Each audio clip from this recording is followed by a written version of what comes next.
걱정 부부 상담이랑 심리극. 이 걱정 부부의 이 아내에 대해서 제가 그래도 희망을 본 것처럼 얘기를 했는데 모르겠어요. 이제 다음 주에 이혼에 대한 얘기가 오고 가면서 다시 또 원래대로 그런 싸움이 일어날 수도 있겠지만 진짜 오래 걸리긴 할 거예요. 그래도 변화 가능성이 있기를 바라는 그런 마음. 캠프 2일차 아침 이호선 상담가님이 아이고 세상에라고 하는데 이제 이 아내에 대해서 제대로 비판을 하지 않는 이유 중에 하나예요. 왜냐면 제가 이 아내에 대해서 삶의 멘토가 필요하다고 했잖아요. 삶에서 내가 어떤 이 사람을 뭔가 존경할 수 있는 어른이 없었어. 그게 어른 탓이 아니야. 아빠 이거 어떤 거야? 어떤 멘토가 없다라는 거는 본인 탓일 수도 있어요. 누구 탓을 해서는 안 되는데 어쨌건 지금 이 아내는 평생을 걸쳐서 누군가의 사랑을 굉장히 받고 싶지만 그 사랑을 받지 못했다는 생각 속에서 살았어요. 그게 부모가 그랬을지 아니면 이 아내가 그렇게 생각을 했을지는 그거는 몰라. 그럼 그걸 알려면 테이프 깎아야 돼. 테이프를 까야 돼. 하지만 그럴 수는 없잖아요. 삶에서. 그래서 여기에서는 실은 장기적으로는 어떻게 돼야 되냐. 이 아내가 객관적으로 자기를 볼 수 있으면 베스트. 만약 그럴 수 없다면 어떤 과거에 얽매이지 않고 다 내 주변의 모든 사람들을 다 객관적으로 하나의 인간으로서 이해하는 것이 필요하죠. 지금은 객관적인 인간이 아니잖아요. 그들은 가해자, 나는 피해자잖아요. 세상의 모든 프레임이 그렇잖아. 나를 사랑했던 사람조차 그렇단 말이에요. 그리고 제가 이 아내에 대해서 얘기했던 게 아버지와 문제가 있을 거다.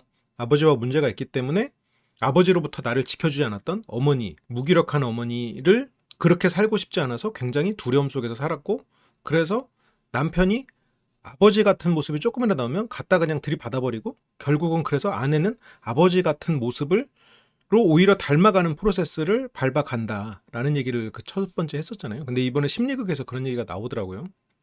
아내가 굉장히 어떻게 보면 좀 고쳐야 되는 버릇 중에 하나가 가해자 피해자 프레임으로 세상을 바라봐요. 그래서 이 아내는 지금 객관적으로 자신을 바라볼 수가 없어요. 왜냐면 세상을 객관적으로 바라보지 않거든. 내가 어떤 사람이랑 막 싸워요? 그러면 마지막에 내가 당한 것만 기억해. 그것만 가지고 얘기를 하다 보니까 기본적으로 논리가 없거든요. 논리가 세워지질 않아. 그래서 굉장히 감정적이고, 만약 정말로 어떤 재판으로 가거나 정말 두 사람이서 이혼 소송으로 간다 했을 때 아내는 예를 들어서 더 유리한 결과가 돼도 아내는 괴로울 거야. 본인 생각에는 100을 얻어야 되는데 법적으로 아내를 그렇게까지 완벽하게 아내가 피해자라고 판단할 리그는 없거든요. 세상에 그렇게 완벽한 피해자는 세상에 존재하지 않기 때문에. 네, 그래서 아내는 소송 이혼을 해도 억울할 거야. 이대로 살아도 억울할 거고, 세상의 모든 것에서 인터랙션이 존재하는데 자신은 그 피해받았던 그 결과만 가지고 얘기하니까. 이혼도 본인이 신청하지만 이혼을 신청한 사람 치고 이 사람이 출장만 가도 전화해서 찾는, 그리고 답장이 안 오는 것에서 서운해하는, 앞으로 연락을 안 주고받으면 그러면 더 서운하지 않을까? 그래서 걱정 아내가 이혼을 원하는 이유는 쌍둥이 유전병 케어의 비협조적인 남편, 이라고 하기엔 퇴근하고 밥도 안 먹고 애들 시키고 재우는데, 근데 아내는 그 유전병 케어라는 거는 애들을 재우는 거는 유전병 케어가 아니라고 생각하는 거지. 병원에 가고 그러는 거. 근데 그거는 본인의 강박이죠. 본인의 강박, 현재로서는. 아내는 자신은 진짜 이혼하고 싶은 생각이라고 믿고 있어요. 근데 정작 이혼을 하게 된다라고 생각하면 아마 그때부터는 두려움이 밀려올 거야. 지금은 확실하게 믿고 있어요. 자기는 이혼을 하고 싶다고. 그리고 이 아내의 또 문제는 아버지와 자신의 관계가 전투적이었고 전쟁이었기 때문에 어딘가에 그 관계를 그대로 남겨놓고 싶어요. 이건 무의식의 일인데, 그러니까 여기서 상담사님도 여기 이 아내에 대해서 굉장히 이제 걱정하고 이렇게 이런 태도로 말을 해요. 보통 문제가 아니잖아요. 체력적인 것도 그렇고, 그러면서 경제적으로나 심적으로 부담스럽게 느껴진 쌍둥이 출산. 방금 말하던 게 그거구나. 이거는 진짜 이 의식 차원에서 일어나는 일은 아닌데요. 아내는 아버지와의 관계를 재현하고 싶거든요. 왜 재현하고 싶어? 아내는 스스로 인정하진 못할 거야. 아버지와의 관계가 안 좋았다고 제가 이 첫 시간에 예상을 했잖아요. 그거는 신기나 점이고 이런 게 아니라 이거는 그냥 케이스 스터디를 통해서 이런 케이스가 실은 되게 흔한 케이스고, 거의 이거는 높은 확률로 일어나는 일이기 때문에 그렇게 얘기를 한 건데, 그런 케이스들이 가지는 무의식은 결국 그런 아버지에게 인정받고 싶은 마음이 가장 커요. 인정받고 싶은 마음이 너무 커서 그래서 더 아버지에게 과격하고 센 말을 해요. 아버지가 날 인정해주지 않으니까.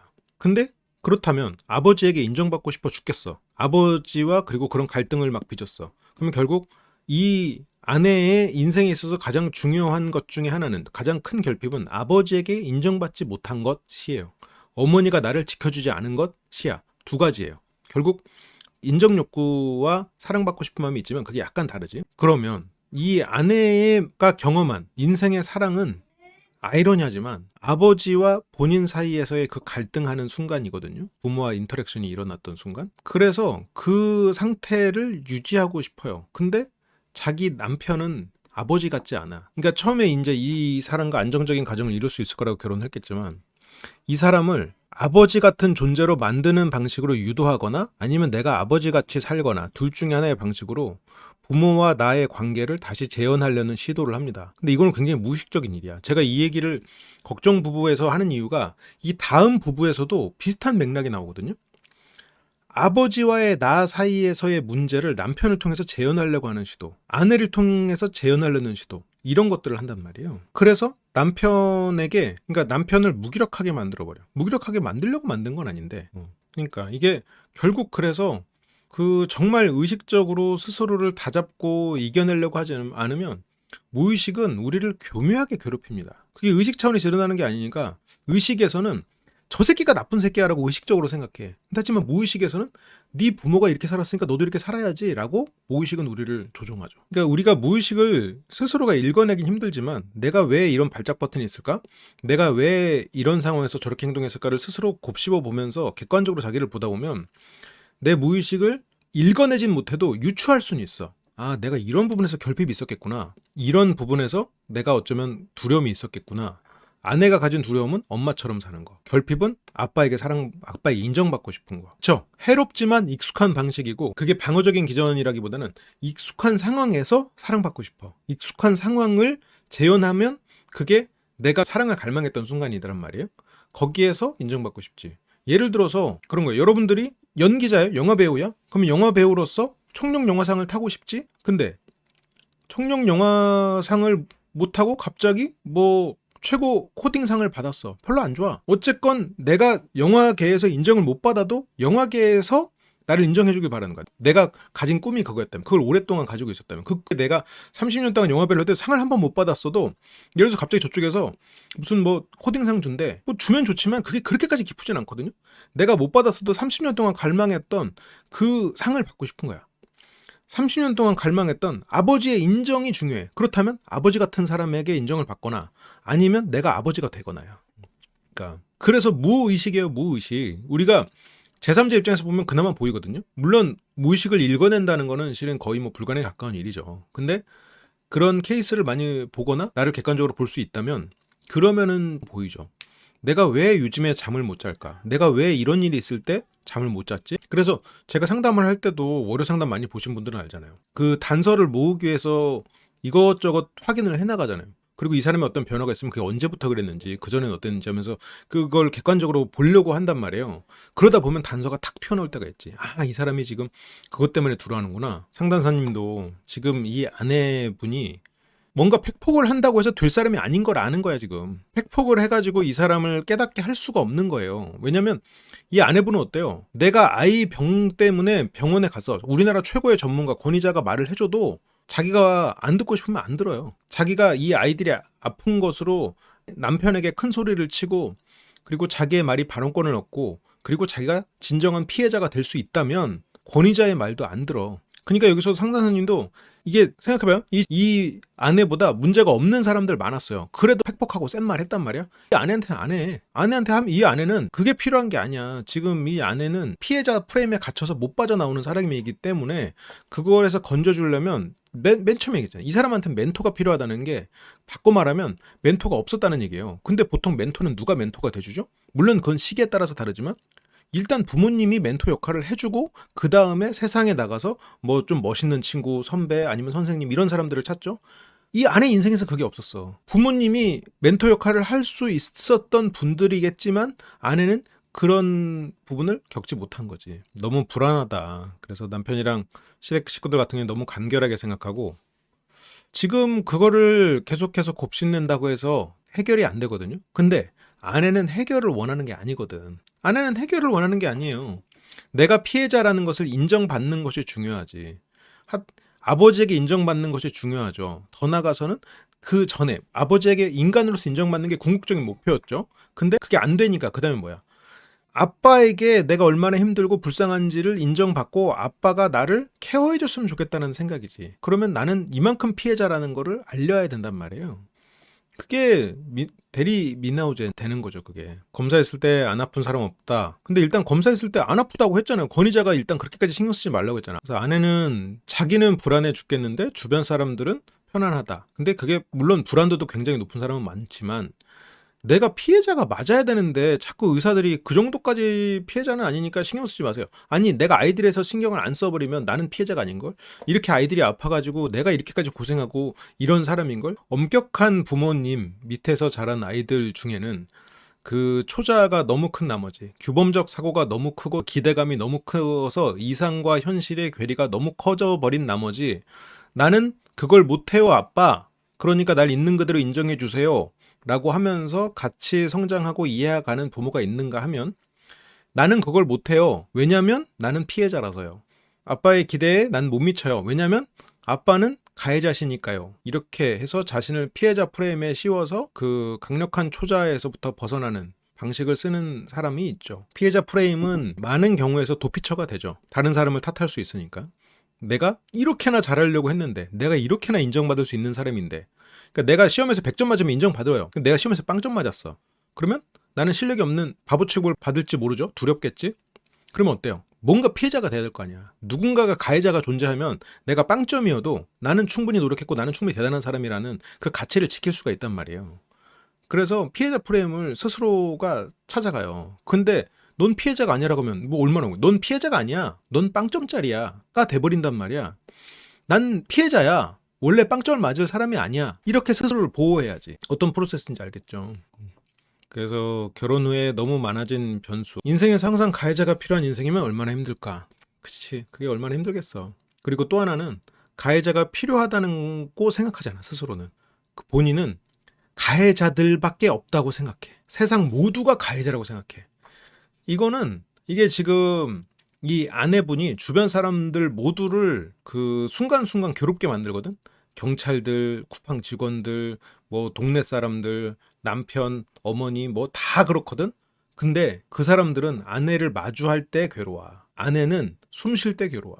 본인이 스스로가 만든 지옥이에요. 세상 모두가 가해자인데.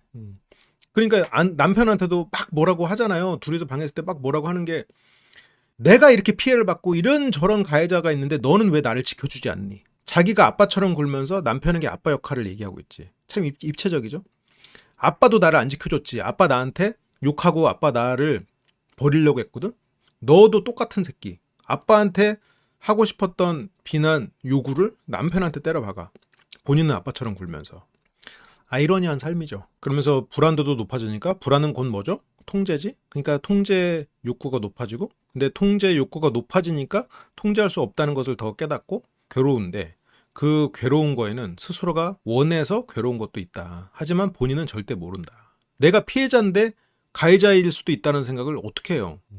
이제 예민한 거에 대해서는 본인도 인정을 하고 저 MMPI 검사를 했는데 그걸 보고 나는 참 이 아내가 불쌍했다. 라고 이제 상담사님이 얘기를 하고요. 지금 이 아내분은 근데 이렇게 뭐 상담하고 심리극하고 이렇게 단발적인 무언가로 변화하기는 힘들어요. 시간이 아주 많이 필요한 케이스죠. 그게 첫 번째 이유고 또 하나는 결핍이지. 원형과 결핍으로 설명할 수가 있는데 결핍은 뭐냐? 왜 아버지와의 경계를 다시 비슷하게 형성할까? 방금 내가 아까 연기자들 상으로 비유를 했는데 아버지에게 내가 사랑받지 못한 것에 대한 결핍이 있잖아요. 아버지 같은 사람의 사랑을 받아야 그리고 아버지 정도에 가까운 정도로 친밀한 사람이고 아버지 같은 사람의 사랑을 받거나 아니면 아버지의 사랑을 받거나 그래서 그게 대치될 수 있는 정도가 되려면 내가 무의식적으로 그 사람을 아버지라고 느낄 수 있는 관계여야 그 사람에게 사랑을 받을 때 결핍이 해소되는 거야. 갑자기 뜬금없이 그냥 예를 들어서 잘생긴 사람 사랑받는다고 그 결핍이 해소되진 않아. 즐거울 뿐이지. 근원적인 결핍은 아버지에게 사랑을 받아야 돼. 근데 아버지는 이미 연세도 드시고 지나갔지. 그러면 가장 아버지와 가까운 관계, 배우자지. 아버지와 닮은 배우자를 만나요. 보통 그래서 아버지랑 다른 사람을 찾아다니지만 아버지가 가진 그 단점을 공유하는 사람을 만나. 뭐 무뚝뚝하다거나 아니면 좀 뭐 순간순간 센 말을 한다거나 그런 사람을 만나는 경우가 많죠. 그래서 그 사람에게 아버지가 주지 못했던 사랑을 받음으로써 어린 시절의 결핍을 해소하려는 시도를 하죠. 근데 여기서 나오는 아내는 좀 특이해. 그런 면에서는 조금 달라. 본인이 스스로가 아버지가 됐어. 그리고 어머니 같은 피해자를 지금 만들어내고 있어. 그게 특이해 보이지만 실은 굉장히 많은 커플들 사이에서 일어나는 일이고요. 보통 배우자, 어떤 끌려서 만난 배우자는 내 부모의 어떤 속성과 연결돼 있는 그게 내가 인지하지 못할지라도 그게 거의 높은 확률로 그렇습니다. 끌리는 상대, 내가 그 사람이 왠지 끌려. 그런 상태. 그 결핍 때문에 잘못된 선택을 하지 말라고 저는 조언해요. 근데 그게 참 인생에서 어떤 공허함으로 자리 잡아버리면 그게 뭐 식탐 아니면 뭐 어떤 물건에 대한 애착, 그래서 뭐 과한 소비 이런 걸로 이어지는 경우가 있지. 그래서 이 사람에게 내가 끌리지 않지만 조건을 보고 결혼을 했다. 그러면 말 그대로 그치 뭐 쇼핑을 하면서 에너지를 풀 수도 있고, 그런데 말 그대로 여러분들이 누군가를 사랑하고 싶은 갈망이 쇼핑을 한다고 해서 풀리는 게 한계가 있죠. 이런 그래프는 전부 평균 안에 들어오는 게 이제 별로 없는 공장에서 불량률 그래프가 이렇게 나왔으면 전면 재구축해야지. 여기 이제 나오는데 불안, 부적응, 우울, 건강 염려, 낮은 자존감, 신체 호소, 낮은 긍정성, 뭐 하나 빠지는 게 없군요. 걱정과 의심이 많다. 이게 사람들하고 계속 부딪히는 거다. 그래서 이게 상담사님이 조심스럽게 얘기하나. 타인의 눈에 비친 너는 그렇지 않지만 타인의 눈에 비친 너는 이상하고 문제 있는 사람이다. 일 수 있다는 식으로 얘기하는 거예요. 상당히 조심스럽게 접근을 하고 있죠. 왜냐면 이런 내담자랑은, 그러니까 이 내담자에게 나의 메시지가 전달이 돼야 되잖아요. 그러니까 어쨌건 이 내담자를 위해서 그 메시지를 전달을 해줘야 되잖아. 그러면 이런 내담자에게는 어떤 팩폭 전략보다는 이런 식으로 이 사람이 오해하지 않을 수 있게 이 사람의 편이 되어준다는 느낌을 주고, 그리고 이 사람에게 메시지를 넣어줘야 돼. 부모님조차 내 편이 아니라고 생각한단 말이에요. 본인 편임에도 불구하고. 그래서 이게 조심스러운 거야. 그래서 내 말이 맞아, 그러니까 이대로 가야 돼 하는 순간 멈춰라. 남편하고 갈등이 생겼을 때 멈추라는 말이죠. 그러니까 멈추는 게 회피형이라고 생각하는데, 멈추는 게 회피형이 아니라 그거는 말 그대로 상대를 배려하는 거지. 아니 그렇게 멈추면 회피형 아닙니까? 회피형 나쁘지 않아요. 그거 잘 컨트롤만 하면 돼. 근데 거기서 그냥 회피하세요. 회피하는 게 나쁘지 않다. 아이들을 울리면서까지 하는 싸움은 아이들에게는 재앙이다. 나는 근데 진짜 신기해. 그 아이들을 위한다는 말로 아이들을 어디다 두고 싸우는 것도 아니고 아이들을 아는 상태로 싸운다는 게, 아니 이 두 분을 보면 그래도 애들을 많이 생각하잖아요. 아내는 애들 걱정을 그렇게 하면서 순경설민족 얘기 계속하잖아. 남편도 아이들 엄청 뭐 씻기고 밥도 안 굶어가면서 한단 말이에요. 그런데 둘 다 애를 안고, 물론 뭐 누가 잘못이냐 따지기 전에 어쨌든 그런 모습이 나온다는 게 참 그 순간에 주객이 전도돼. 그러니까 이 아내가 진짜 애들을 위해서 하는 행동이긴 하겠지만 그것보다 더 우선되는 건 내가 피해자임을 증명하는 것. 근데 본인이 피해자임을 증명해야 되는 것이 결혼하고 나서 생겼나요? 지금 뒤에 심리극이랑 할 때 그 아내가 얘기하지만 본인이 아버지가 가해자고 내가 피해자임을 아버지가 인정하지 않아서 괴로운 사람이잖아요. 본인이 피해자임을 증명하는 게 인생에 있어서 굉장히 중요한 숙제 중에 하나예요. 그리고 그 포인트가 또 하나 있고, 아내가 느끼기에 아내의 아버지는 완벽을 추구했을 거야. 실제로 아내의 아버지가 그러진 않았을 거예요. 근데 아내는 내가 이래도 인정 안 해줘? 내가 저래도 인정 안 해줘? 내가 어떻게 해야 인정받을 수 있는데? 라는 생각이 자리 잡혔죠. 그러면 아내가 생각했을 때 아버지는 완벽을 추구해야 돼. 내가 완벽하지 않으면 나는 존재 가치가 없는 사람이라는 생각. 이거는 기본적으로 아까 말했던 상처받은 초자랑 같은 개념인데, 그러니까 완벽을 추구해야 돼. 피해자여야 한다는 생각도 있으면서 완벽을 추구해야 되는 생각. 그런 것들이 이제 겹치면서 완벽하지 않다는 불안으로도 연결되고, 그래서 회피형이 이해가 안 가는 타입이라서요. 그러니까 이게 굉장히 극단적이죠. 기다려주거나 말싸움을 하지 않는 그 상황 모두가 다 회피형이 돼버려. 이러면 회피형이 아닌 사람이 없어. 이렇게 되면 누가 회피형이 아니겠어. 이 아내가 잔소리하는 거 들어보면 정말 끝없이 소리를 질렀단 말이에요. 그게 아니면 회피형이 되는 거야. 지금 상담사님은 그러지 말라고 했어. 뭔가 그 얘기에서 멈출 줄 알아야 된다고 했을 때, 회피형은 자기의 감정을 못 읽는 게 회피형이야. 그래서 남편은 그렇게까지 화가 많은 사람 아닌데 남편을 끝까지 몰아붙여서 남편 입에서 욕이 나오게 하는 스타일이에요. 이 말을 하는 것도 굉장히 조심스러운 거야. 그러니까 실은 이 말을 처음부터 저 상담사님이 이 생각이 없다가 생긴 게 아니에요. 지금 아내 오기 전부터 지금 그런 스타일이라는 거 다 판단했어. 근데 저 말을 하기 위해서 빌드업이 필요한 거야. 이 사람을 이해해주고 당신이 어떤 사람인지 아는 건 나밖에 없다. 그래서 이 사람에게 내 권위로 어떤 친밀도로 라포가 형성이 돼야 저런 말을 할 수가 있는 거예요. 굉장히 빌드업이 중요한 사람이야. 남편이 화를 내야만 끝나지. 화내는 감정이 올라가죠? 그냥 집 밖으로 나가요. 이게 그러니까 상담사님도 이게 된다면 정말 좋은 솔루션이에요. 아내 같은 경우에 아내처럼 이렇게 화가 났는데 집 밖으로 나갈 수 있다라고 하면 어쨌건 아내가 두 가지가 필요하지. 하나는 자기가 화가 터지고 있음을 인지하는 것, 또 하나는 그걸 인지하고 거기서 내가 이 감정대로 쏟아내지 않고 멈추는 선택을 하는 것. 두 가지가 벌써 이 두 가지에 엄청난 지금까지 하지 않았던 어마어마한 미션이거든, 이 아내분한테는. 근데 만약 저게 된다면 아내는 정말 완전히 다른 사람이 되는 거기는 해요. 그래서 저게 어떤 사람한테는 너무 쉬운 일이거든요. 화내면 당장 나가서 뭐 산책 한 바퀴 하고 오고 뭐 가서 그런 게 어렵지 않은데 아내에게는 진짜 굉장히 어려운, 넘어야 될 산이 진짜 높은 산이 두 개나 있는 거지.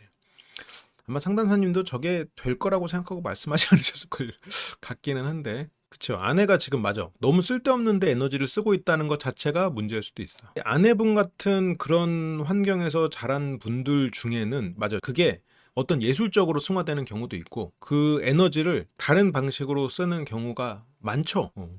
근데 이제 그런 경우에는 주변 사람들과 관계가 안정적인 사람보다는 조금 좁을 수 있어. 어떤 그 갈등이나 이런 게 더 있을 수는 있는데 그래도 그렇게 예술적으로 에너지를 승화시킴으로써 그래도 자기 인생을 잘 꾸리고 주변에 그래도 코어한 게 사람들과는 잘 지내고 그렇게 될 수는 있거든.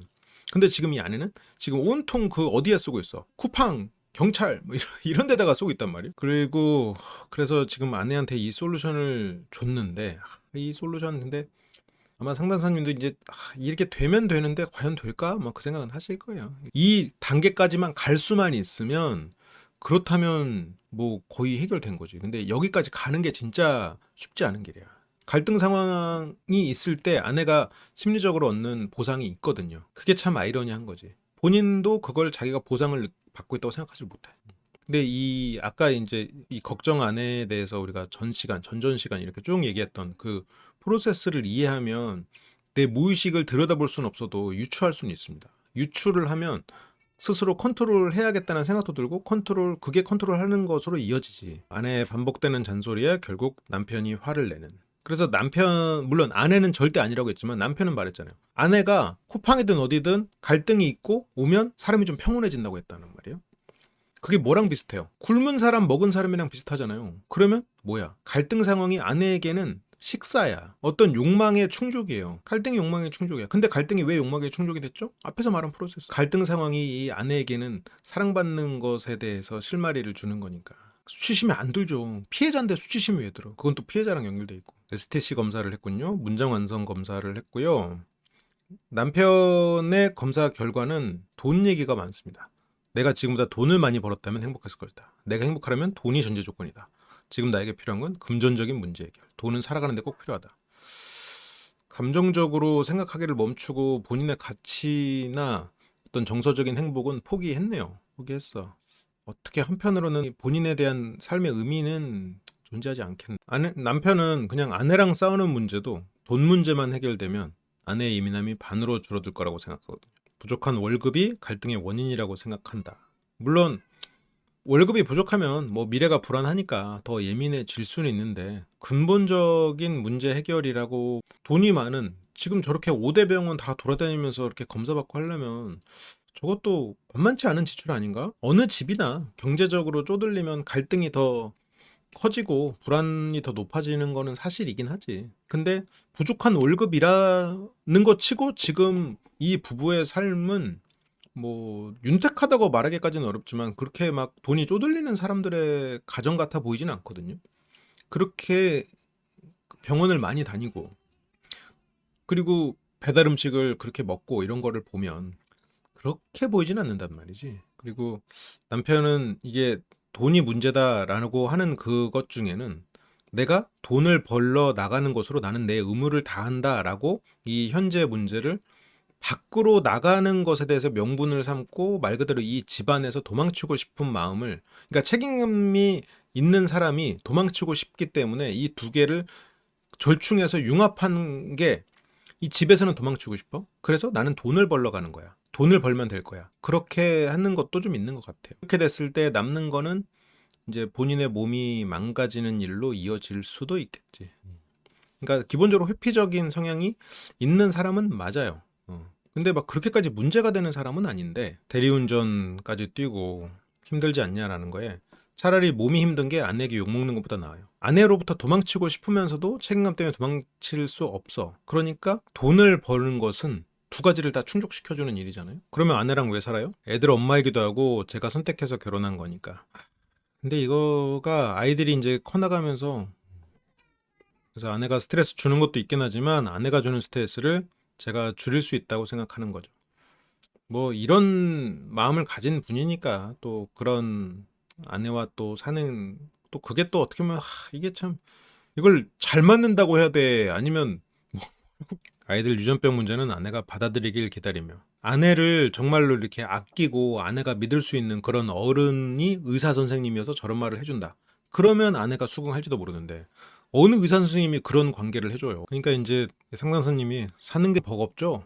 그러니까 남편한테 사는 게 버겁죠라고 안쓰럽게 질문을 한 건 아내가 잘못하고 있다는 거를 인지하고 있는 거예요. 근데 아까 팩폭 안 하잖아요. 팩폭 안 한 건 또 팩폭 안 한 이유가 있는 거야. 그게 그냥 예를 들어서 뭐 진실을 알려준다? 너 문제다라고 한다? 씨알도 안 맥힌다는 걸 아는 거야 지금. 그러니까 아내를 우쭈쭈하고 남편한테 아내가 얼마나 그런 줄 알아요? 하면 지금 아내를 나쁘게 보지 않고 있구나 생각할 수 있는데 여기선 지금 남편 불쌍하게 보고 있거든. 내용이 너무 힘들어서. 그러면서 이제 남편이 이제 눈물을 보입니다. 그래서 너무 훌륭하다 애쓰고 있고, 그래서 아내는 남을 공감할 정신적 여유가 없을 거라서 이제 아이들이 이제 커나갈 텐데 아빠 쪽 유전 질환이라고 들었을 때 되게 힘들었겠네요. 그쵸. 남편도 당연히 놀라지. 그러면 놀라면 뭐 계속 불안해하고 계속 병원 다니고 그래야 돼? 살아가는 게 중요한 거지. 그 안에서 어떻게든 하루를 잘 살고, 그게 마음이 아프고 불안해도 불안하지 않은 양, 애들한테 불안이 전염되거든. 불안하지 않은 양 그 아이들 편안하게 키우면서 그렇게 해야지. 애들이 정서적으로 안정되려다가도 부모가 그렇게 불안한 모습 보이면 애들이 더 불안해지지. 애들한테 그런 감정은 쉽게 전염되거든. 애들은 지금 부모 통해서 지금 언어를 배우는, 말 그대로 그게 인생의 전부인 상태로 엄청난 빠른 속도로 습득을 하고 있는 상태인데 그 불안이 얼마나 빠르게 습득되겠어. 남편도 섬유종이 있대요. 그래서 여기 목에 점 같은 거 있어. 근데 그게 일단은 다예요. 물론 섬유종이, 그 신경 섬유종이 무섭게 발전하는 경우도 있대. 근데 이 아이들에 대해서 우리나라 권위자 의사 선생님이 괜찮다고 했대. 근데 아내는 그거를 지금 인정을 못 하는 거야. 그래서 뭐 우리 엄마는 60년 동안 모르고 살았고 나도 35년 동안 이상 없이 살았는데, 그래서 그냥 걱정하지 말자. 그래, 뭐 지금 당장 그런 걸 어떡하겠어. 그 문제 수위가, 걱정 부부가 좀 센 편이에요. 긍정적인 생각이 좋은 영향을 줄 거라는 믿음. 아니 너무나 당연한 얘기잖아. 긍정적으로 생각하려고 애쓰고 긍정적으로 해야 그게 그냥 바로 말 그대로 이 아이들에게 교보제가 돼서 바로 그게 전달되는 거지. 그래서 둔감한 남편, 예민한 아내. 둔감한 남편이 아니라 스트레스 상황에서 그거를 예민하게 구른다고 해서 나아질 게 없잖아. 지금 바꿀 수 없는 거를 왜 그거를 계속 언급하고 계속 떠올려. 아내는 근데 자기가 피해받았던 거, 자기가 불쌍한 상태라는 거를 어린 시절 아버지에게 들었던 말로도 계속 곱씹으면서 그 안에서 살고 있죠. 스트레스에 취약한 사람은 거의 죽을 맛이에요. 아이들에 대해서는 더 예민해요. 빅5 병원 다 돌았잖아요. 누가 봐도 이건 건강염려증인데, 그러나 엄마 입장에서는 사소한 암이라도 당사자에겐 큰일로 느껴지듯이 그런 불안한 마음을 알겠어요. 내가 이 전문가로서 내가 너를 이해한다. 너 어디에도 너의 멘토가 없었지. 내가 너의 그런 걸 다 이해해. 지금 아내에게 필요한 엄마의 역할. 그렇지만 아이들이 그거를 가장 최악으로 느낄 수 있다. 너희는 아픈 아이들이야. 너희는 계속 병원에 가야 돼. 그렇게 되면 이 아이들은 아프지 않아도 아프게 된다. 그러니까 너는 이해하지만 이게 아이들에게 미치는 영향이 난 걱정된다. 이게 지금 상담사님이 아이 메시지를 써가지고 너는 이해하는데 그게 아이들에게 미칠 영향이 난 걱정돼. 지금 상담사님이 이런 나름 고급 기술을 써가면서 지금 그걸 전달하고 있잖아요. 이 방식으로 가면 아이들은 건강한 아이들도 평생 환자가 될 거예요. 부모가 자기의 불안을 아이들에게 쏟아내면 이런 병이 있어요. 대리 미나우젠 증후군. 이게 근데 실은 이게 되게 팩폭이거든요. 이 파트가. 근데 이제 저 미나우젠에 대해서 사람들이 잘 모르니까 그냥 지금 넘어갈 수가 있는데 이게 실은 상담사님이 이 대리 미나우젠 증후군을 원래부터 이 아내에 대해서 상담을 하면서 이게 머릿속에 있는 상태에서 지금까지 상담을 쭉 했을 거잖아요.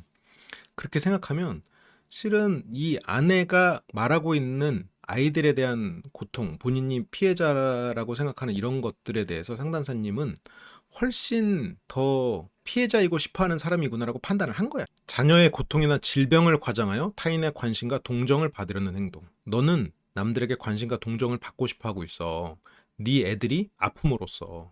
애들이 아프고 그럼으로써 너는 아이들을 데리고 병원에 갈 때 아이들을 사랑하는 피해자이지만 노력하는 어머니로서 세상의 인정과 사랑을 받고 있지 않니? 라고 진짜 센 팩폭을 하고 있는 거거든요. 그런데 저게 지금까지 빌드업도 워낙 잘해 오셨고 굉장히 전문적인 얘기가 나오니까 그렇게까지 팩폭으로는 안 들리죠. 이거 이제 찾아보면 저거 극단적인 사례들이 굉장히 많아요. 물론 뭐 여기 아내분은 그렇진 않지만 이거는 진짜 아이들을 완벽하게 망치는 일이다. 엄마의 불안을 통제해라. 아이들을 위해서 통제해라. 그래서 이제 아이들 병원은 한 군데만 다니게. 근데 저것도 진짜 대단해요. 병원 한 군데 다니는 것도 실은 참 어려운 일이지. 당연히 다녀야 되지만 그것도 뭐 똑딱으로 예약하고 가서 뭐 예약하고 가도 줄 서거든. 뭐 번호표 기다리고 뭐 참. 근데 저게 되는 이유가 상담사님 말대로 대리 미나우젠 증후군이라면 아이들을 위해서 여러 병원을 다니는 행위 자체가 본인의 관심과 인정을 위한 행동일 수 있으니 냉정하게 객관적으로 바라보고 아이들에게 필요한 것만 해라 라는 얘기로 한 병원만 다녀라로 이어지는 거죠. 의사가 얘기했잖아요. 이거 별 문제 없을 수 있어요. 그러면 그 검사를 믿어라. 근데 여기서 아내가 사실 저는 현실을 인정 못하는 것 같아요. 이건 꿈일 거야. 끝이 없는 터널처럼 느껴지는 유전병. 근데 아내가 아내 인생에서 언제는 끝이 있었나요? 터널을 나온 적이 있기는 해? 아내분이 인생에서 터널을 빠져나온 적이 언제 있어? 결혼하고 신혼일 때 좀 있었겠지. 부모로부터 벗어났다고 생각했을 테니까. 아버지와 어머니에서부터 떨어져서 완전히 행복한 어떤 가정을 꾸릴 수 있다는 그런 환상 속에서 잠깐 터널을 빠져나온 것 같은 생각이 들었겠지만 한편으로는 바로 부모님의 관계랑 똑같은 싸움 속으로 들어갔잖아요. 그 불안에서 벗어나 본 적이 없잖아요. 연애 때도 병원을 그렇게 다녔다며. 그 불안에서부터 한 번도 벗어난 적이 없으면서 언제는 터널에서 빠져나온 적이 있나? 그 터널에서 나오는 건 그렇다면 반대로 얘기하면 그건 오히려 내가 왜 이거를 지금 나쁘게 얘기한 게 아니야 지금. 본인이 지금 이 유전병 때문에 끝이 없는 터널로 들어온 게 아니라는 얘기야. 이 아이들이 없을 때도 본인은 병원을 그렇게 많이 다니고 부모님과의 갈등 안에서 살았어. 그럼 반대로 말하면 본인이 터널 안에 있는 건 언제든지 마음먹기 나름이라는 거예요. 유전병 때문에 끝이 없는 터널로 들어갔다. 그러면 유전병은 사라지지 않으니까 끝이 없는 터널은 정말 끝이 없는 거지. 근데 본인의 인생은 원래 터널이었어. 그렇다면 그건 뭐야? 마음먹기 나름이라는 거예요. 마음먹기 나름이 되잖아요. 그러면 오히려 희망이 있는 거지. 본인은 끝이 없는 터널이 아닌 거야. 이 생각을 전환할 수 있어야 돼. 물론 그게 참 어렵죠. 내가 어차피 터널에 있는 사람들은 그래요. 저것 때문에 내가 터널에 들어왔어. 이 유전병 때문에 내가 터널에 들어왔어. 근데 계속 터널인데 뭐 때문에 들어왔지? 하다가 최근 사례를 들어버려. 그러면 못 나와. 어떻게든 내가 이 터널에 있는 거를 명분을 찾는 거야. 그래서 나는 평생 아이들 병원만 따라다녀야 되나? 나는 이렇게 불쌍하고 힘든 아내. 이 가련한 피해자. 그렇다면 예를 들어서 그 기대. 너는 왜 그렇게 부모의 기대에 못 미치는 삶을 사니? 커리어 우먼도 되고 잘난. 니네 엄마처럼 아빠 소나기에서 벗어나지 못하고 저렇게 권위적인 남편에게 짓눌려서 바깥 생활도 못하고 저렇게 능력 없어서 이혼도 못하는 너네 엄마처럼 살지 않는다며? 너 커리어 우먼 될 거라며? 근데 넌 왜 그렇게 사니? 애들이 유전병이어서 내가 어쩔 수 없이 이렇게 불쌍하게 사는 거야. 본인이 가진 엄마와 같은 삶을 살지 않겠다는 강박으로 뛰어왔는데 막상 그렇지 않거든? 못했거든? 그거에 대해서 피해자로서 거기서 벗어나는 거야. 스스로를 동정하는 말들, 스스로를 피해자로서 규정하고 하는 말들. 남편은 남일 대하듯 무덤덤했던 남편의 반응. 남일 대하듯 무덤덤하지 않았죠. 저거는 인지의 문제지. 본인이 생각하는 불안의 척도로 상대를 판단하는 거지. 그거는 아버지 같은 감정의 폭을 유지하는 것이 필요해. 결국 아버지를 닮아가는 거예요. 그런 남편이 서운했다고 하지만 그거는 본인이 아이들을 망치고 있는 거죠. 본인이 하고 있는 그런 불안의 표현, 호들갑이 아이들에게 그대로 전달돼서 아이들은 그런 불안의 역치가 넘어가니까 아이들은 감정을 닫아버릴 가능성이 커요.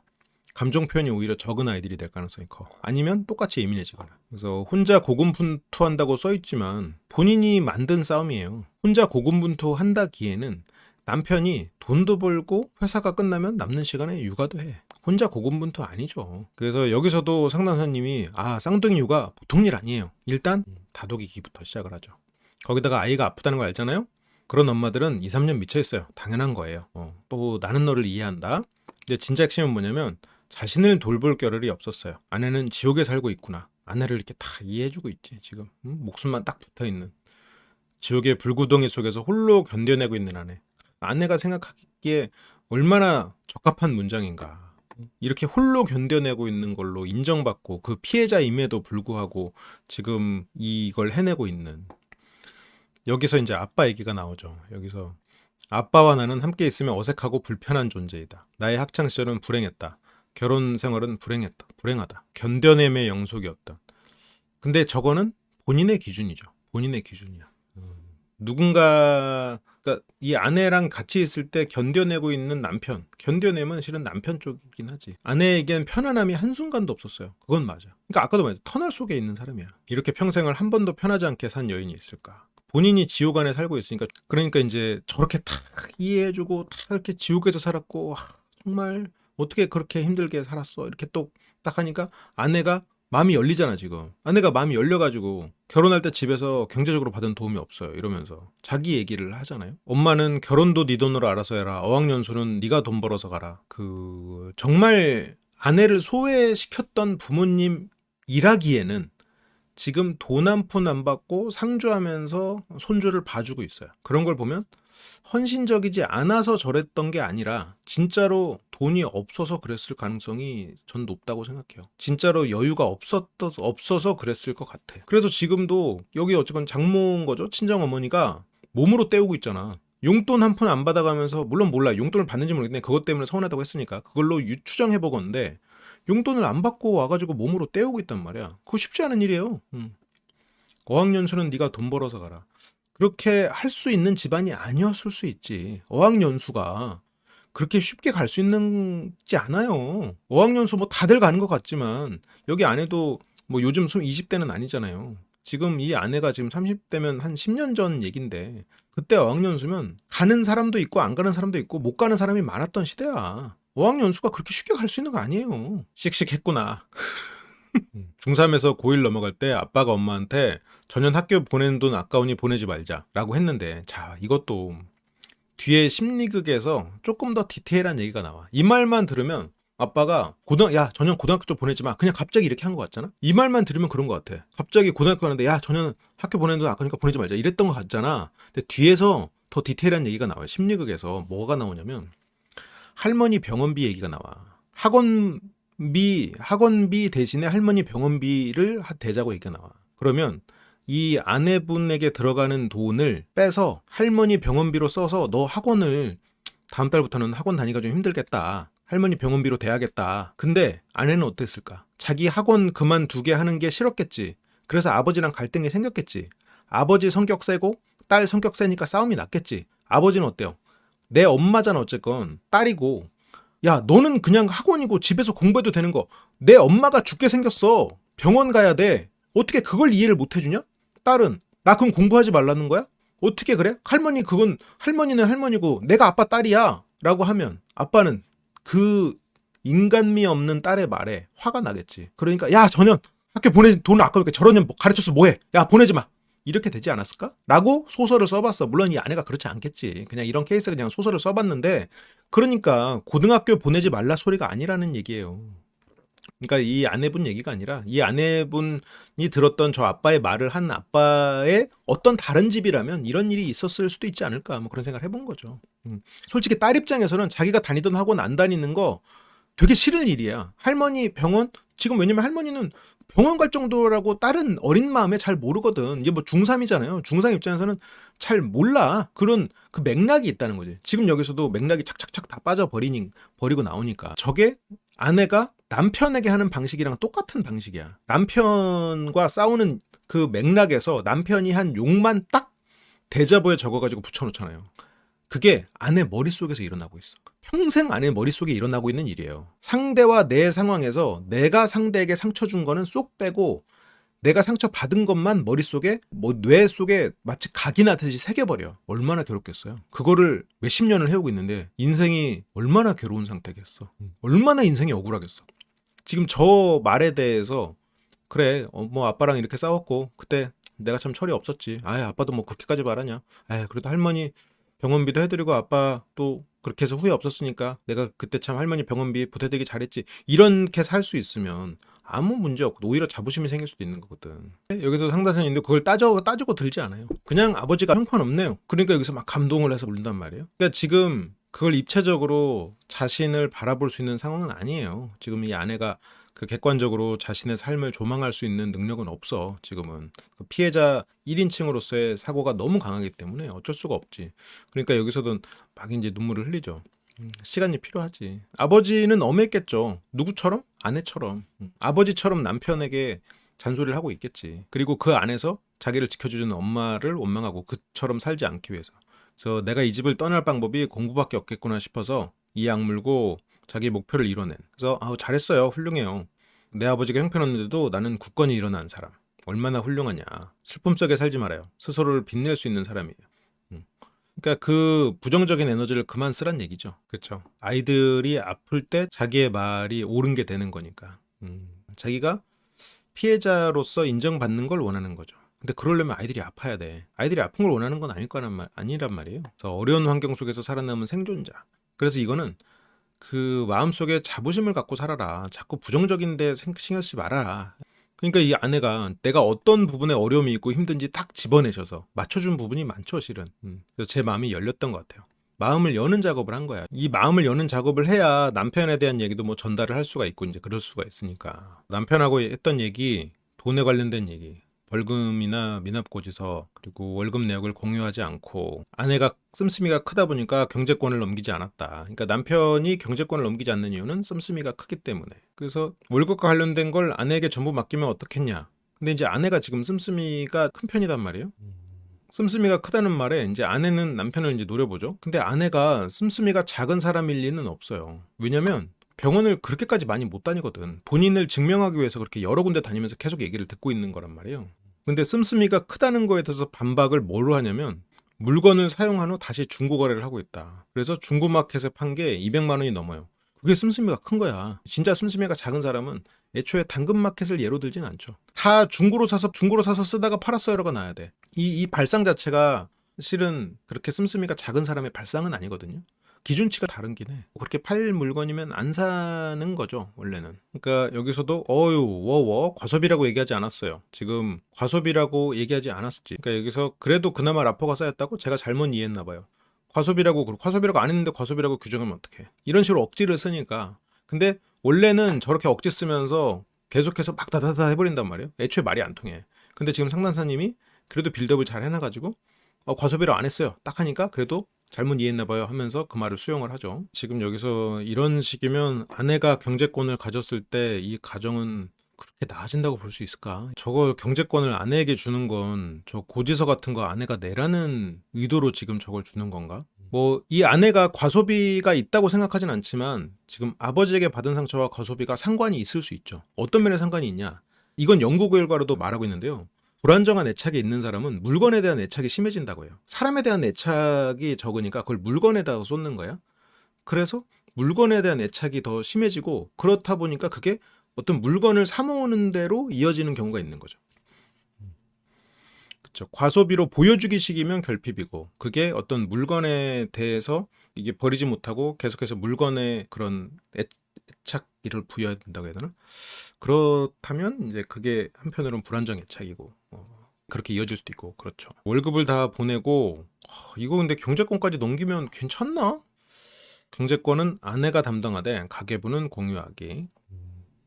이게 오히려 지금 남편이 이런 부분에 신경을 못 쓰니까 아내가 신경 쓸 수 있도록 유도하는 것 같은데 이거 괜찮을려나 모르겠네. 공과금에 대해서는 그럴 수 있겠지. 그리고 두 번째는 욕설 금지. 아내가 감정적으로 예민해지는 순간 많은데 그럴 때 아내는 짜증나는 일 있었어? 라고 되물어줬으면. 뭐 지금은 근데 이렇게 했기 때문에 아내는 그렇게 되물어주면 이제 멈출 거야. 근데 과거에는 그랬겠어? 안 남편이 짜증나는 일 있었어? 그걸 몰라서 뭐래 새끼야? 그 너 때문이지 막 다다다다 했을 거 아니야. 이제 와서 지금 이제는 근데 상담실 앞에서 했으니까 막 괜찮겠지. 그러니까 아내가 이 상태에서 경제권 넘겨주면 아내는 남편을 더 쫄 수도 있을 것 같긴 한데 아주 이거는 경제권은 괜찮을려나 모르겠어. 나중에 걱정이 되더라고 이거는. 뭔가 다른 뭐 방송에 나오지 않은 다른 사정들도 있고 하니까 그랬을 수도 있겠지. 그렇게 아내가 발언한 건 따뜻한 공감의 말. 이게 한편으로는 아내를 향한 메시지이기도 해요. 자, 네가 원하는 대로 공감해주면 멈추기다. 네가 지금 원하는 거 다 해줬으니까 멈춰라. 지금 이러면서 아내가 바뀌도록 유도하는 게 아닌가 싶기도 해. 그런 전략이시지 않을까? 한번 아내한테 해볼까요? 힘든 일 있었어? 물론 근데 이제 이렇게 서로가 약속을 했기 때문에 이제는 이제 괜찮을 거라고 봐요. 그래도 이렇게 아내가 지금 상담사님한테 또 그 마음이 높고 그리고 남편에게 따뜻한 말도 어쨌건 들었고 상담사님이 그 유도하에 그러면서 밝은 표정이 나오죠. 다른 사람 같지 확실히. 그러니까 이 아내가 가능성이 있는데 그래 아내가 이제 눈물을 글썽이고 한 번도 이렇게 얘기해 준 적이 없어서 기억 못하는 거 아니에요? 그래서 남편도 아내에게 내가 이런 말을 해주지 않았구나. 그러면서 이제 남편도 아내에게 듣고 싶은 얘기 해라. 퇴근하고 왔을 때 고생했다 한마디. 근데 인간적으로 퇴근하고 왔으면 씻고 밥 먹게는 해줘야지. 물론 애들 육아나 이런 건 뭐 같이 한다고 쳐도 그래도 인간적으로 밥은 주자. 밥은 밖에 나갔다. 아니면 밥 먹을 시간은 좀 주자. 오늘도 일하느라 수고했어. 그러니까 이게 이 상담사님의 빌드업인데 남편한테 먼저 이렇게 말해보세요.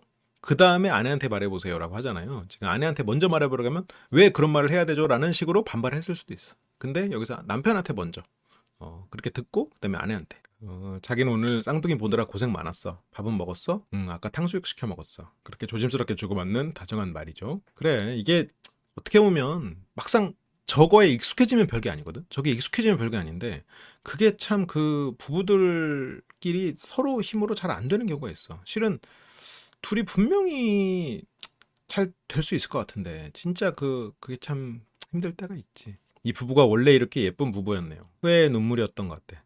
이렇게 쉬운 걸 내가 못하고 있었나.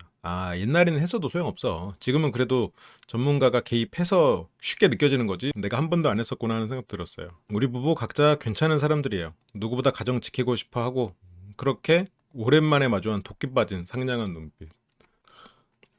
근데 이렇게 해서 서로가 회복해 나가서 안정적인 가정을 이루고 아이들도 잘 성장하면 그게 좋지.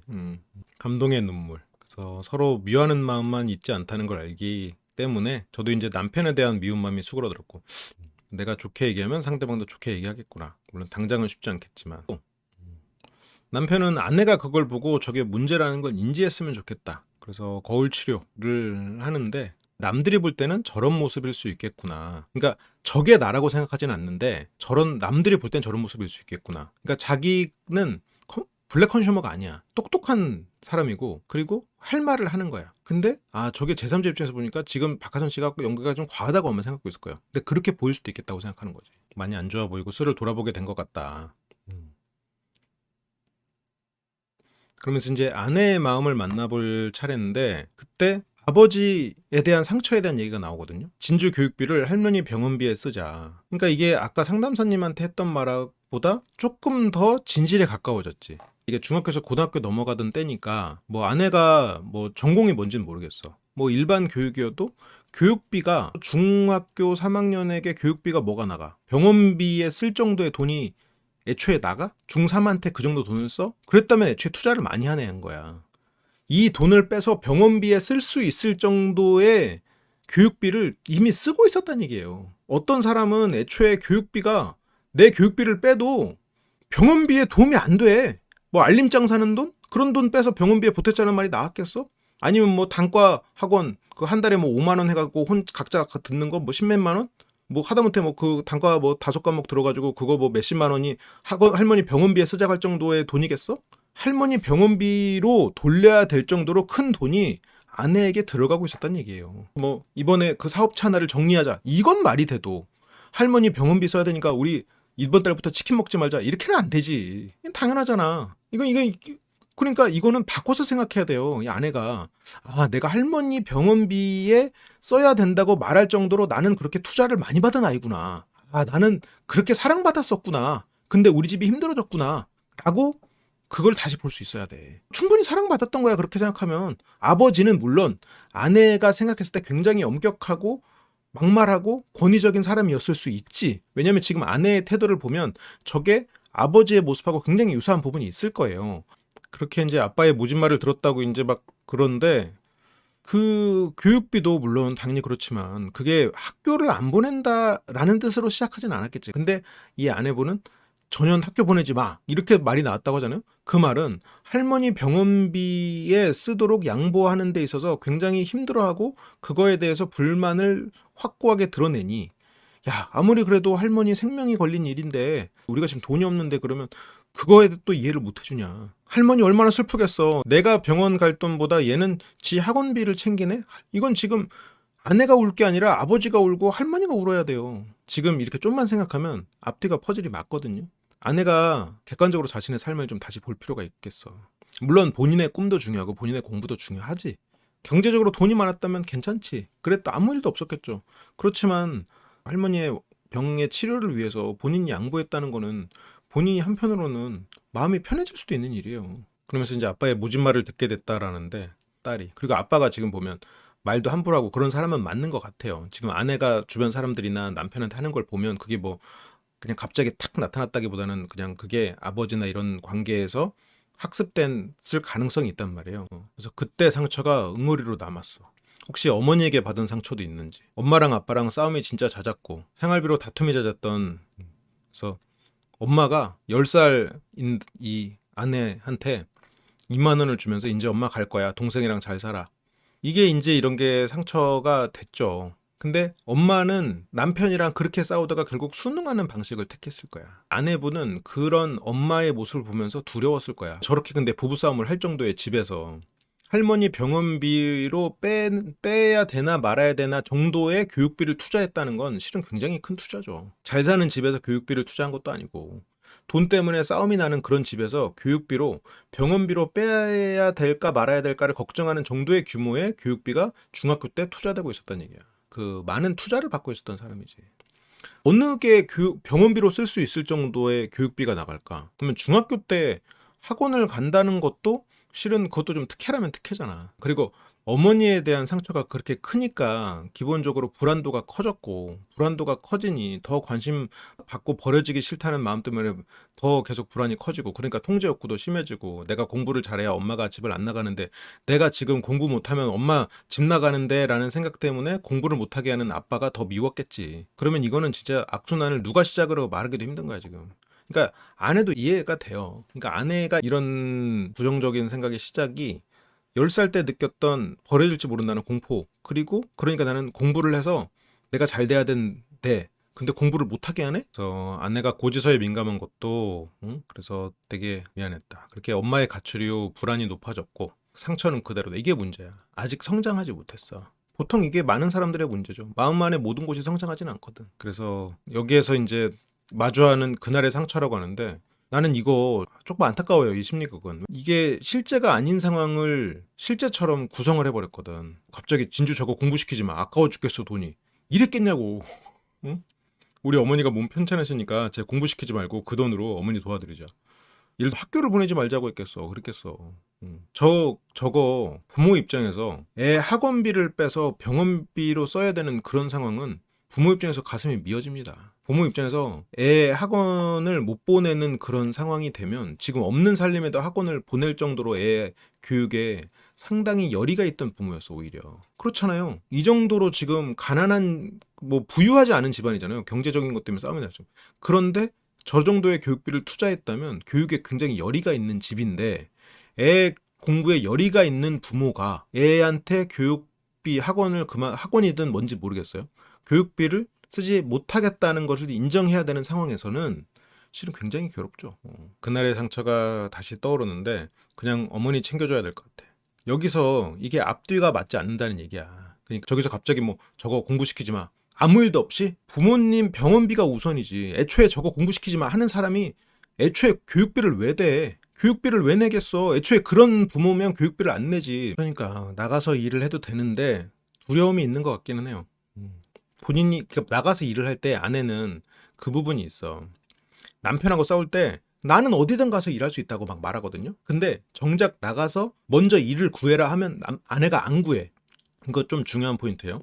아내는 왜 그러면 스스로는 일을 구하지 않고 남편한테는 그만두라고 할까? 아내는 자기가 생각하는 자신은 굉장히 높은 수준의 사람이에요. 자기는 높은 수준의 사람이야. 그런데 그게 어떻게 보면 이게 상처받은 초자라는 게 결국 높은 규범을 지켜야 되고 그 수준에 도달해 있어야만 자신은 가치가 있는 사람인데 그게 안 되니까 피해자가 되는 거잖아요. 우리가 다른 분석에서 얘기했잖아.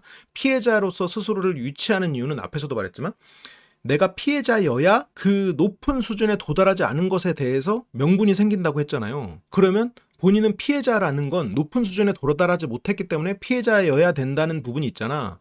그러면 이 아내는 일을 구할 때 어때? 낮은 수준의 일을 못 구해. 높은 수준의 일을 구해야 돼. 굉장히 높단 말이야. 벌써 눈높이가. 그래서 못 구하는 거야. 그래서 먼저 일을 못 구해. 그래서 남편만 쪼는 거야. 어쩔 수 없이 이렇게 살 수밖에 없는 이게 괴로운 거예요. 하는 그게 탓으로 이어지고 피해자로 이어지는 거예요. 그쵸. 어거진 면이 있고 아내는 아빠는 왜 날 낳은 거야? 근데 이런 말들을 보면 참 안타까워요. 마음도 아프고 왜냐면 아빠 왜 날 낳은 거야? 라는 말을 묻는 것 자체가 실은 아빠에게 자신의 존재 의미에 대해서 인정받고 싶었다는 얘기거든.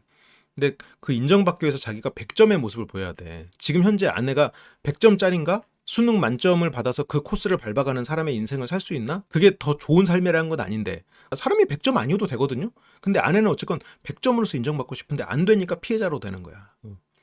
날 왜 낳았어? 그거는 나를 있는 그대로 인정해줘. 날 낳았으면 사랑해줘. 라는 뜻이잖아. 결국 아내의 눈물에는 아버지에게 사랑받고 인정받고 싶은 그 욕망과 결핍이 담겨 있는 거지.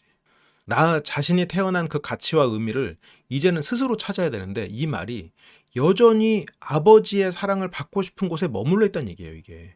그러니까 지금 아버지를 굉장히 원망하는 딸처럼 보이지만 누구보다 아버지에게 자신의 존재 의미를 인정받고 싶은 딸인 거야. 그거를 아내분이 깨달아야 돼. 그래서 아버지에 대해서도 이 다른 관점으로 아버지를 볼 수 있다면 아내의 삶이 진짜 많이 바뀔 거예요. 그렇다고 아버지랑 뭐 관계를 뭐 화해하거나 그러라는 건 아니고 그렇다고 뭐 갑자기 뭐 화해를 해가지고 뭐 잘 지내고 이런 건 뭐 힘든 일이고 현재 뭐 그게 불가능한 상황일 수도 있고 이게 지금 굉장히 그 부모와 사이가 안 좋은 것처럼 독립이 안 된 거거든요. 그래서 모진 말을 일삼던 아버지 절대 닮지 않겠다고 다짐한다고 하는데 지금 아내가 모진 말을 하고 있잖아요. 아빠를 닮아가고 있잖아. 그래서 아내분 아빠와 닮은 모습이 있어요, 없어요? 아빠 욱하는 모습이 있는 것 같아요. 그렇다니까. 그래서 아빠의 모습이 자기에게도 있는 걸 인정했고 남편에게 그래도 이 심리극에 보람이 있죠. 어쨌건 남편을 대하는 모습이 아빠가 나를 대했던 모습과 그 통하는 부분이 있구나. 근데 어쩌면 내가 지금 가장 그렇게 경계하던 모습을 닮아가고 있구나라는 걸 인지시킨 것만으로도 실은 정말 큰 효과가 있는 거죠. 나쁜 마음이 착한 마음이. 그래서 너의 영역밖에 침범하면 살지 마. 참지 말고 살아. 근데 아내는 잘 모르겠어. 왜냐면 세상이 모두 가해자기 때문에 아빠처럼 살지 않으면 피해받는다는 생각이 깔려 있어. 아빠의 생활 방식, 사고 방식이 어떻게 보면 디폴트로 깔려 있는 거야. 내가 살았던 거는 나쁜 마음인데 한순간엔 다 없애버리고 과연 내가 변할 수 있을까? 나는 이게 근데 오히려 좀 좋아 보이긴 했어요. 여기서 난 다 바로 변할 수 있어요 이것보다 최소한 이런 고민을 한다는 게 굉장히 진지하게 임하고 있다는 뜻이거든요. 이게 뒤에서 이제 변호사님들하고 얘기할 때 어떻게 될지 모르겠지만 그래도 저는 희망이 있는 커플이 아닌가 싶기는 한데 근데 이제 아내가 이제 울면서 잘할 수 있어. 그리고 남편은 노력하는 아내의 모습이 고맙다라고 생각이 들었고 근데 이게 안타까운 게 달라질 거야가 아니라 달라지겠지. 여전히 이제 자기가 이제 피해자라는 생각에서 벗어나지 못하는 부분이 있다 보니까 그래도 한 발 나간 거라고 생각해요. 근데 여전히 달라지겠지야. 달라질 거야가 아니고 안타깝습니다. 남편은 솔직히 그렇게 달라질 게 많지는 않은데 이제 남편은 안 좋은 모습, 안 좋은 기억 상기시켜서 미안해. 다시는 안 좋은 기억 떠오르지 않게 할게. 그래요. 뭐 이것도 어떻게 보면 한 걸음 나간 거라고 볼 수도 있겠죠. 근데 이제 아내가 내가 달라져야지라는 생각을 결국은 해야 돼요. 그러니까 둘 다 달라진다고 생각해야 되는 거지. 누가 한 사람이 달라진다고 되는 건 아니니까. 그렇게 이제 여기서 남편은 미안해, 아내는 알았어라고 마무리를 지었군요. 저렇게 몰입하고 눈물을 흘리는 것 자체가 그것만으로도 많이 노력한다 라고 생각을 했다는 거죠. 그렇게 이제 아내의 진심을 느꼈고 오늘은 조금 마음이 편안해졌어요. 그렇게 두 사람은 단기적이지만 일단 해피엔딩을 맞이했죠. 하지만 이 두 분에게는 무시무시한 변호사님들과의 면담이 기다리고 있습니다. 아내분은 아마 자기가 생각하는 부분이 많이 깨질 것 같은데 본인이 생각하는 그 100% 피해자 입장이 이제 변호사님하고 얘기를 하다 보면 많이 공격받을 거예요. 지금도 남편이 달라지겠지라고 하는 걸 보면 본인이 100% 피해자라는 사고에서는 아직 벗어나지 못했단 말이에요. 그게 이제 변호사님하고 얘기를 하다 보면 많은 저항을 받겠죠.